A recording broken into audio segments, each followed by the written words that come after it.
vás vítáme při naší první challenge a to bude zkus mě rozesmat.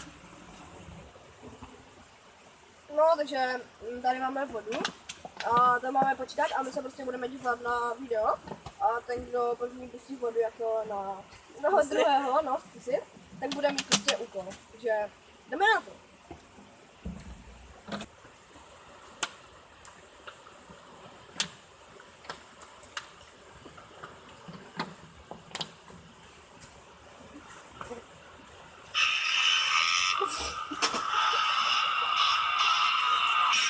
No, takže on prohrál, Michal, takže půjde skakat do pokřiv a do jako pokřiv první. no jako první a já jsem to pustil jako druhý, takže půjdu skakat já.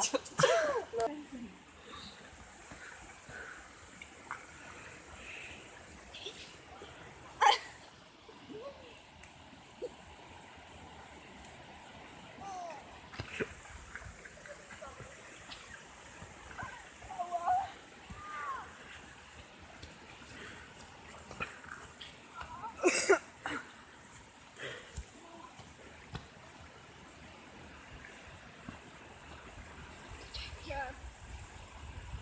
To bude konec a dejte like, odběr A můžete video sdělat.